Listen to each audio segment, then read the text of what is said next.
My brother trashed my entire bedroom because I refused to buy him a video game, and my parents told me to apologize for being insensitive to his mental health. So I called the police and had him arrested. My brother Nolan destroyed my bedroom in March because I wouldn't buy him a $70 game for his console. He was 22 years old and unemployed, but still expected me to fund his gaming hobby since I had a job. He walked into my room while I was working and announced he needed the new racing game that just came out.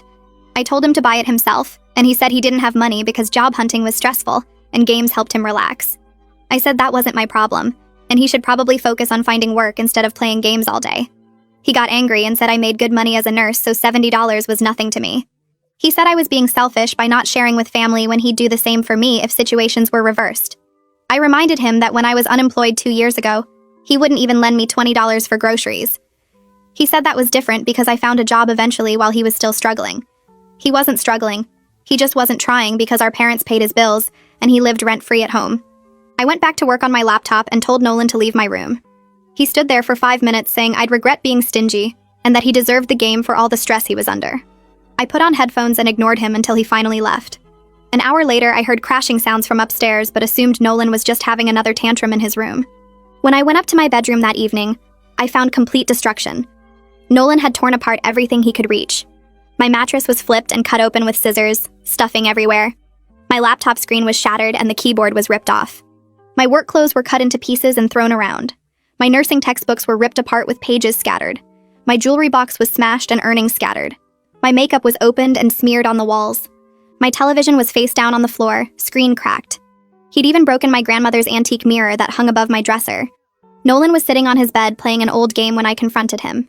He said maybe next time I'd remember that sharing is important. He said it was just stuff, and I could replace it with all the money I was hoarding. He actually smiled and said he felt better getting his frustration out and suggested I try it sometime instead of being so uptight about money. I called our parents who were at dinner and told them to come home immediately. When they arrived, my mother gasped at the destruction, but my father said boys will be boys, and Nolan was obviously stressed about his situation. My mother started cleaning up while making excuses that Nolan just didn't know how to express his emotions properly. They offered to pay for some of the damages but said I should have just bought the game to avoid this situation. They actually suggested I apologize for being insensitive to Nolan's mental health struggles. That's when I decided Nolan needed to face real consequences for once in his life. I started by calling the police to file a destruction of property report. The officer who came estimated over $5,000 in damages between my electronics, clothing, and furniture. Since Nolan was an adult who destroyed another adult's property, this was criminal vandalism. My parents begged me not to press charges, but I insisted on filing the report. Nolan was arrested that night and spent the weekend in jail because courts were closed until Monday. Next, I contacted my insurance company about the damages. They required a police report, which I had, and they said they'd cover everything but would go after Nolan for reimbursement. Since Nolan had no money or assets, they'd garnish any future wages he earned. This would follow him for years until the debt was paid. I also started packing everything valuable from my room into boxes and moved them to a storage unit. I installed a lock on my door that only I had the key to. I told my parents that until Nolan moved out, my room was off limits to everyone. They said I was overreacting, but I reminded them their son had caused thousands in damages over a video game. On Monday, Nolan had to appear before a judge who was not impressed by a grown man destroying property over being denied a toy. The judge ordered him to pay full restitution and sentenced him to 60 hours of community service. Nolan tried to explain that I could afford the damages, but the judge said that was irrelevant to the crime. The judge also ordered Nolan to attend anger management classes at his own expense. The story spread through our extended family when Nolan was late for our cousin's wedding. When he entered the hall, everyone was looking at him. My cousin walked up to me at the cocktail reception area, while everyone else grabbed drinks and appetizers from the buffet tables. He asked why Nolan showed up so late and looked like he wanted to be anywhere else. I took a breath and said Nolan had a court appearance this morning for destroying my property. The conversation around us stopped like someone hit a pause button. My uncle turned from the bar with his glass halfway to his mouth. My other cousin stopped mid-bite of a chicken skewer. Even the bartender looked over at me with wide eyes. My cousin asked what I meant by destroying my property, and I explained that Nolan trashed my entire bedroom over a video game and caused over $5,000 in damages. Someone's fork clattered onto their plate. My aunt set down her wine glass so hard I thought it might crack. Everyone just stared at me with their mouths open like I'd announced I was joining a cult or something.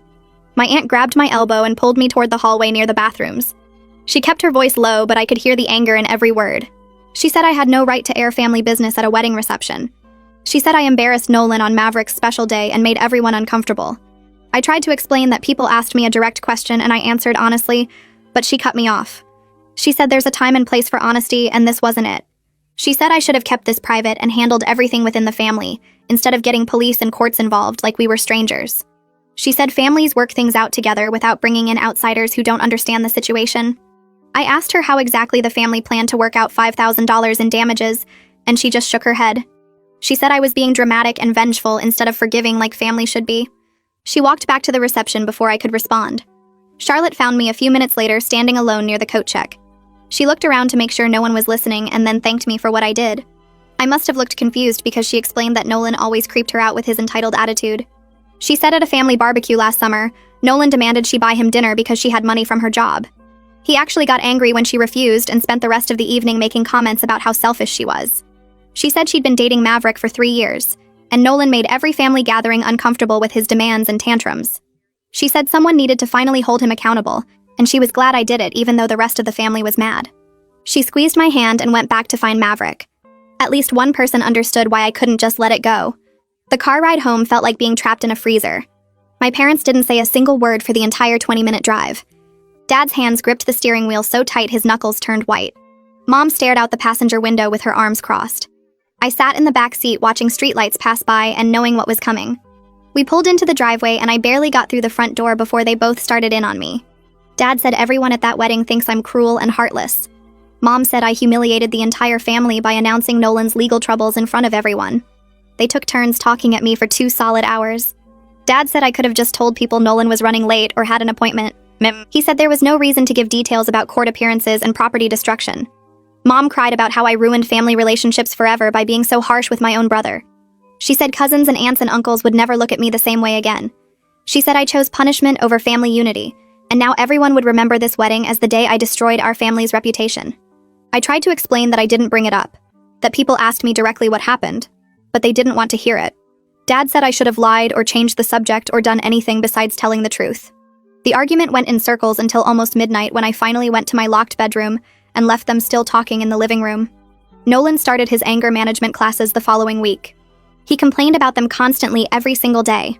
He told Mom the counselor was stupid and didn't understand his situation at all. He said the counselor kept saying he needed to take responsibility for his actions. Nolan thought this was completely unfair because I provoked him by being selfish with my money. He said the counselor didn't get that some people push you until you snap, and then act surprised when you react. Mom made sympathetic noises and offered to talk to the counselor about how stressful job hunting was for Nolan. I heard this conversation from the kitchen where I was making dinner after my shift at the hospital. Nolan said the other people in the class were actually violent and dangerous, while he just broke some stuff in a moment of frustration. He said it wasn't the same thing at all. He said the counselor treated everyone like criminals when some people just had normal reactions to unfair situations. I left the room before I said something I'd regret. A large envelope arrived in the mail 2 weeks later addressed to Nolan. Mom opened it because Nolan was still asleep at 2 in the afternoon. She read through the papers and her face went pale. She called Dad at work and I heard her voice getting higher and more panicked. The insurance company sent official letters about the garnishment plan since Nolan had no assets to seize. The papers explained that any job Nolan got would have his wages taken automatically until the $5,000 plus fees was paid back. Mom kept saying this would follow him for years and make it even harder for him to find work. She said how could any employer want to hire someone with wage garnishment? Dad came home early and they both sat at the kitchen table reading through all the paperwork. Mom looked at me like I'd personally ruined Nolan's entire future. She asked if I was happy now that Nolan would be paying for one mistake for years. I reminded her that destroying $5,000 worth of property wasn't just one mistake. It was a crime. Dad told me to go to my room. My hands shook while I prepared medications for my patients the next week. I'd been working at the hospital for 3 years and never made errors. But that Tuesday, I almost gave the wrong dosage to a patient in room 4. I caught it before administering, but my supervisor saw me checking and rechecking the chart. Then on Thursday, I mixed up 2 patient files and nearly gave someone else's medication. My supervisor pulled me into her office and closed the door. She asked if everything was okay at home. I tried to say I was fine, but she said 2 medication errors in 1 week had never happened before with me. She said I seemed exhausted and distracted. She said she needed to know if something was going on because patient safety came first. I broke down and told her about Nolan and the court case and the family drama. She listened and then said I needed to take better care of myself. She said the stress was clearly affecting my work, and I needed to find a way to manage it. She didn't write me up, but said if it happened again, she'd have to. I left her office feeling like I was failing at everything. Dad cornered me in the kitchen on Saturday morning. He said he wanted to talk about a solution to all this mess. He offered to pay me the $5,000 himself if I'd call off the insurance company and let this whole thing go. He said we could end all the drama and tension right now. I told him no. I said Nolan needed to face real consequences for once in his life. Dad's face turned red and he started yelling about how I cared more about punishing my brother than about family unity. He said I was tearing the family apart over money and pride.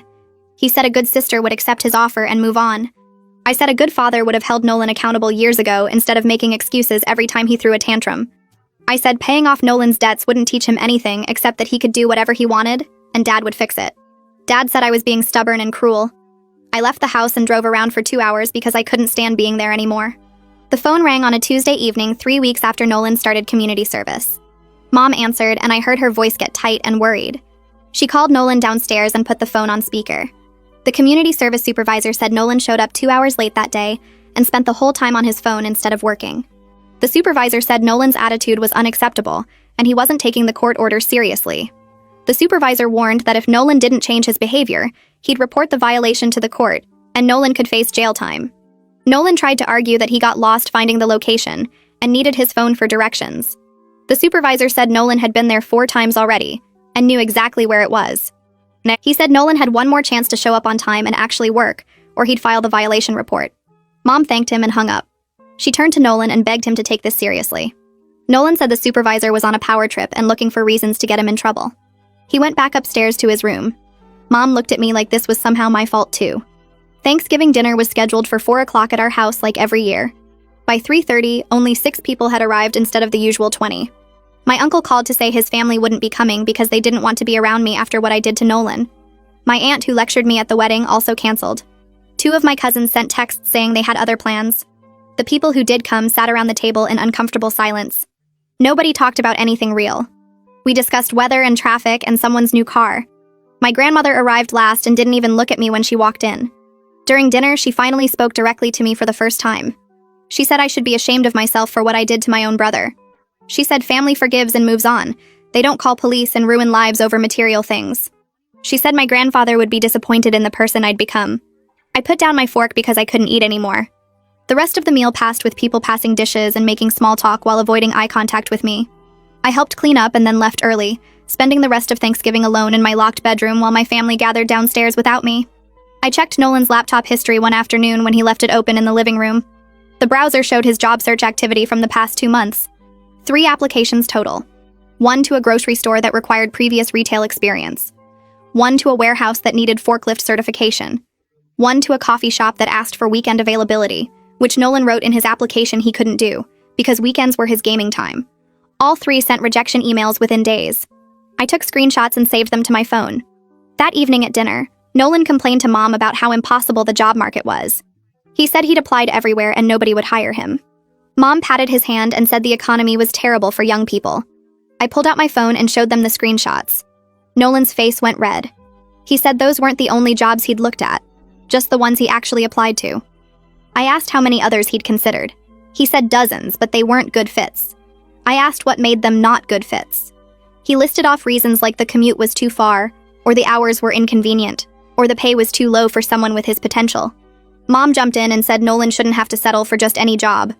I reminded her that I'd worked at a nursing home changing bedpans for minimum wage when I was getting my nursing degree. Nolan said that was different because I was working toward something. I asked what he was working toward sitting in his room playing games all day. He got up from the table and went upstairs. Mom turned to me with tears in her eyes. She said Nolan told her this whole situation proved he'd never be able to pay me back anyway. So what was the point of all the legal trouble? She said I'd made my point and now I should just let it go. The next morning I was making coffee in the kitchen before my shift at the hospital. Mom came in wearing her bathrobe with her eyes puffy from crying. She closed the kitchen door even though Dad and Nolan were still asleep upstairs. She asked if we could talk. I poured my coffee and waited.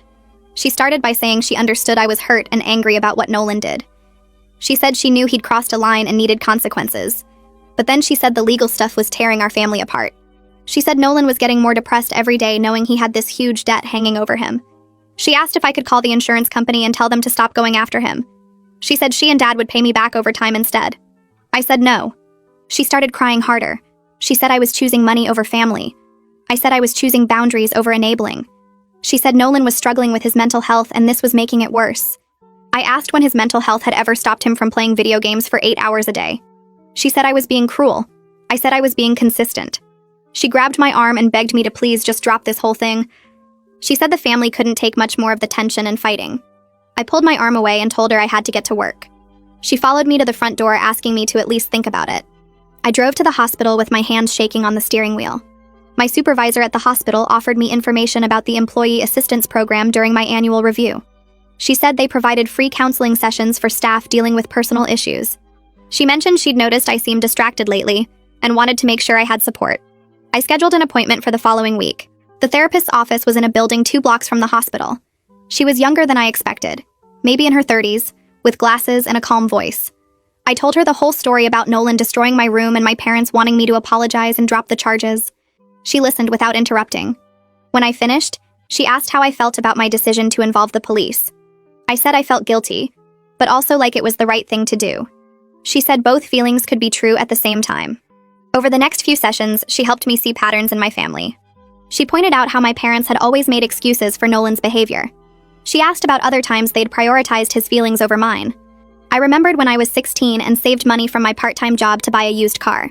Nolan crashed it 2 weeks later because he took it without asking and was texting while driving. My parents said accidents happen, and I should be grateful he wasn't hurt. They never made him pay for the repairs. The therapist said my parents had trained me to accept being treated poorly by my brother. She said setting boundaries wasn't cruel. It was necessary for my own well-being. Nolan came home from his last anger management class on a Wednesday afternoon carrying a certificate in a plastic frame. He showed it to Mom like he'd just graduated college. She hugged him and said she was so proud of him for completing the program. She hung the certificate on the refrigerator with a magnet. That evening, I was in my room with the door locked when I heard them talking in the hallway. Nolan told Mom the classes were completely useless. He said the instructor just made everyone sit in a circle and talk about their feelings like a bunch of babies. He said the whole thing was a waste of his time, but at least now the court would leave him alone. Mom asked if he'd learned anything helpful. He said he learned that the legal system punishes people for having normal emotional reactions. She didn't respond to that. I heard her go back downstairs. Nolan stayed in the hallway for a minute before going to his room. His door slammed hard enough to shake the wall. The phone started ringing every day around 2 in the afternoon. Always the same number. Mom answered the first few times and her face would get tight and worried. She'd say Nolan wasn't home or couldn't come to the phone right now. After a week of this, Dad answered. I was sitting in the living room and heard him get louder and angrier. He said Nolan was doing his best and they needed to stop harassing him. He said the debt would get paid when Nolan found work. The person on the other end said something that made Dad's face turn red. He yelled that this was all my fault for being vindictive and petty. He slammed the phone down. Then he turned to me and said I needed to find somewhere else to live. He said my presence in the house was making it impossible for Nolan to move forward and heal. I reminded him I paid $400 a month in rent, plus helped with the electric and water bills. I said Nolan contributed exactly $0 to the household. Dad said money wasn't everything. I asked what Nolan contributed besides dirty dishes and attitude. Dad told me to pack my things and be gone by the end of the month. Mom came in from the kitchen and tried to calm him down. She said we shouldn't make any big decisions while everyone was upset. Dad said the decision was made. I went upstairs and started looking at apartment listings on my phone. 2 weeks later, Mom knocked on my locked bedroom door. She asked if we could talk. I opened the door, and she came in looking at the boxes I'd already packed. She started crying before she even said anything. She said they didn't really want me to leave. I said Dad had made it pretty clear. She said he was just stressed about everything. Then she said maybe it would be better for everyone if I moved out for a little while. She said my presence was a constant reminder to Nolan of what happened, and it was preventing him from healing. She said once things calmed down and Nolan got back on his feet, we could all have a fresh start. I asked if by fresh start she meant pretending none of this ever happened. She said she meant moving past it as a family. I told her I'd already signed a lease on an apartment. Her face crumpled. She asked where and when I was moving. I said a 1-bedroom place 20 minutes away and I'd be out by Saturday. She sat on my bed and cried harder. She said this wasn't how things were supposed to be. I said I couldn't live somewhere I was blamed for setting boundaries with someone who destroyed my property. She said I was abandoning the family. I said the family had abandoned me when they chose to enable Nolan instead of holding him accountable. She left my room without saying anything else. Saturday morning, I loaded boxes into my car while Mom watched from the front door. Dad stayed inside. Nolan was still asleep. It took 3 trips to move everything. The apartment was small but clean with big windows in the living room. I spent the afternoon unpacking and arranging furniture. My phone rang twice, but I didn't answer. Mom left a voicemail saying she loved me and hoped I'd reconsider. Dad sent a text that just said we'd talk when I was ready to be reasonable. I ordered pizza for dinner and ate it sitting on my new couch in my own space. The silence felt strange but also peaceful. Nobody yelling, nobody making excuses, nobody breaking my things. I slept better that night than I had in months. My phone rang at 6 in the morning 2 weeks after I'd moved out. It was Nolan. He was screaming so loud I had to hold the phone away from my ear. He said I was stealing his money. He said he'd just gotten his first paycheck from the fast food place where Dad had forced him to get a job, and half of it was gone. He said the garnishment took almost $200 out of a $400 check. He said he couldn't live on $200 every 2 weeks. I asked if he'd considered that before he destroyed $5,000 worth of my property. He called me names I won't repeat. He said I was ruining his life over a stupid video game. I said he'd ruined his own life by being a violent, entitled brat. He said he'd find a way to get back at me. I hung up. He called back 6 more times, but I didn't answer. I blocked his number and went back to sleep. Dad called me 3 weeks before Christmas. He asked how I was doing in my new place. I said I was fine. He was quiet for a long moment. Then he said they missed me. He asked if I'd come for Christmas dinner. I asked if Nolan would be there. He said of course Nolan would be there. It was his home. I said I'd think about it. Dad said the house had been calmer since I left. He said that quietly, like he didn't want anyone else to hear. He said he didn't agree with everything I'd done, but he understood why I needed space. That was the closest he'd come to acknowledging any of this was justified. I told him I'd let him know about Christmas. I showed up at the house on Christmas afternoon with a box of cookies I'd baked. Mom answered the door and hugged me so tight I could barely breathe. Dad nodded at me from his chair. Nolan was on the couch playing a game on his phone. He glanced up when I walked in but didn't say anything. We all sat down to dinner and nobody mentioned the situation. We talked about the weather and Mom's garden and Dad's bowling league. Nolan said his fast food job was fine, but the manager was annoying. Nobody asked about the garnishment. After dinner, I helped Mom clean up while Dad and Nolan watched football. Mom asked if I was happy in my apartment. I said I was. She said maybe I'd move back home once everything settled down. I said I wouldn't. She looked sad but didn't push it. When I left that evening, I noticed Nolan's work uniform hanging on the back of a kitchen chair. He'd been showing up for his shifts consistently because he needed the money even with the garnishment taking a chunk. That was more responsibility than he'd shown in years. By spring, I'd settled into a routine where I saw my parents maybe once every 2 weeks for dinner or coffee. Mom stopped calling me daily to guilt-trip me about Nolan. Dad stopped sending long texts about family unity and forgiveness. They'd finally accepted that I wasn't going to pretend everything was fine just because they wanted peace in the house. Nolan had paid back around $1,200 through his garnished wages from the fast food job. He still had almost $4,000 to go plus interest and fees. The insurance company sent me quarterly updates showing his payment history. He'd made every payment on time because he had no choice. The money came out before he even saw his paycheck. We saw each other at family gatherings now and mostly ignored each other. He didn't apologize and I didn't expect him to. Mom told me once that he was doing better, going to work consistently and keeping his room cleaner. I didn't really care about his progress reports. My apartment felt like freedom every single day. I decorated it exactly how I wanted without worrying someone would destroy it out of spite. My work evaluations went back to excellent ratings. My supervisor commented that I seemed much more focused and energized. I slept through the night without waking up to check if anyone was breaking into my locked room. I didn't regret calling the police even though it cost me the close relationship I'd had with my parents. Nolan needed real consequences for once in his life, and I needed to learn that protecting myself mattered more than keeping everyone comfortable. Family relationships aren't perfect, and sometimes the healthiest thing you can do is create distance from people who refuse to respect your boundaries.